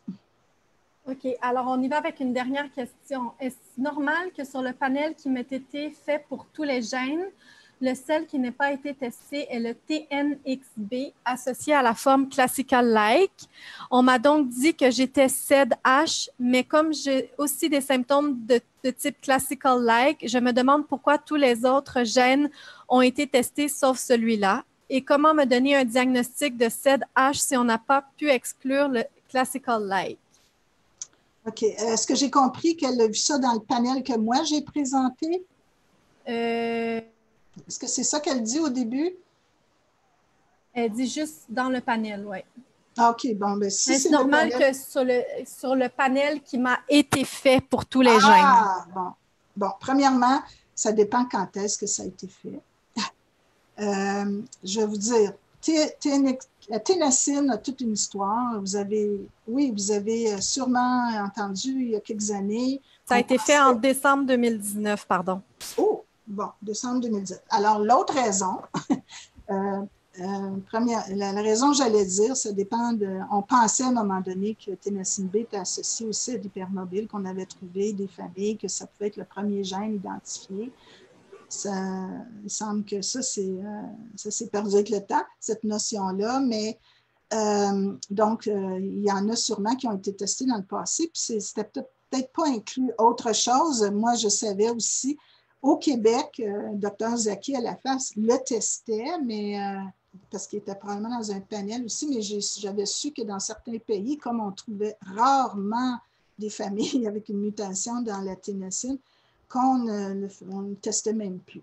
Bon, dans la deuxième raison que je vais vous donner, c'est ça dépend du laboratoire. Donc, moi, je vous ai montré un panel ici de GeneDx. Je vous parlais du laboratoire Fulgent où il y a 62 gènes. Il y a des laboratoires où il y en a moins. Il y a des laboratoires publics aussi qui font, je sais qu'ici au Canada, à Toronto, il y en a un. Ce n'est pas les mêmes gènes. Ils ne font même pas tout le même genre d'analyse. Alors, ça peut différer d'un laboratoire à l'autre. Le message aussi que j'ai voulu, mais peut-être ce n'est pas sorti assez clairement, quand j'ai parlé de variabilité, vous savez, c'est connu, là, ils ont beau classer, définir leur sous-type, trouver des gènes, il y a du chevauchement entre les manifestations là, des différents sous-types, là, il y a du chevauchement. Donc, on peut bien penser qu'on est un classical-like, mais ça peut bien être autre chose.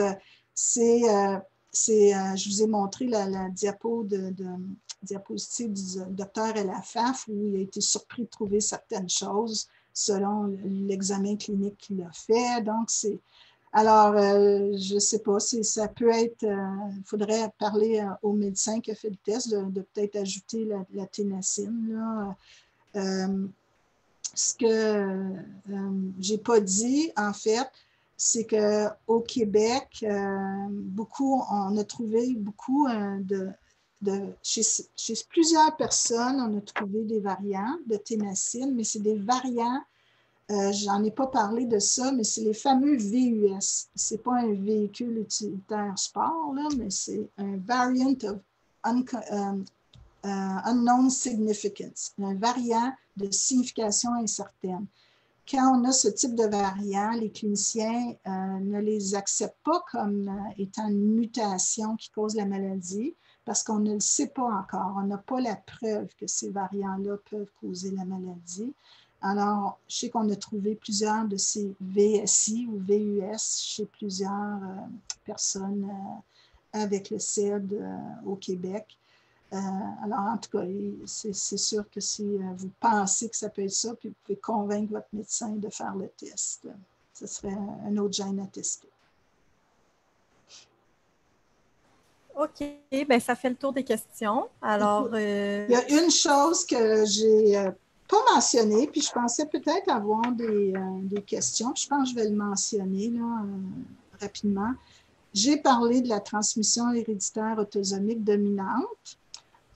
Qui, en termes statistiques, veut dire qu'un parent atteint, la probabilité, c'est que de transmettre à chaque enfant, c'est 1 sur 2, 50%.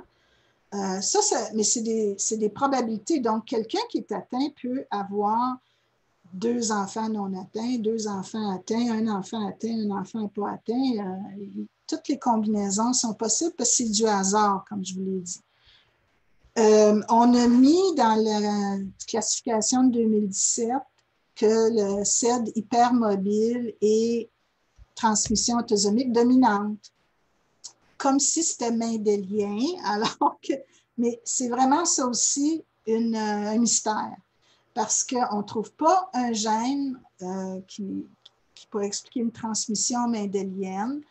On ne trouve pas encore, à moins qu'il y en ait un, puis on ne l'a simplement pas trouvé pour une raison. Fait qu'on soupçonne que ce soit polygénique, multifactoriel, mécanisme autre, mais la transmission, elle semble quand même autosomique dominante. Par contre, il y en a un groupe qui dit que c'est 100% la transmission. Moi, je vais vous dire que moi, je n'observe pas ça dans les familles ici.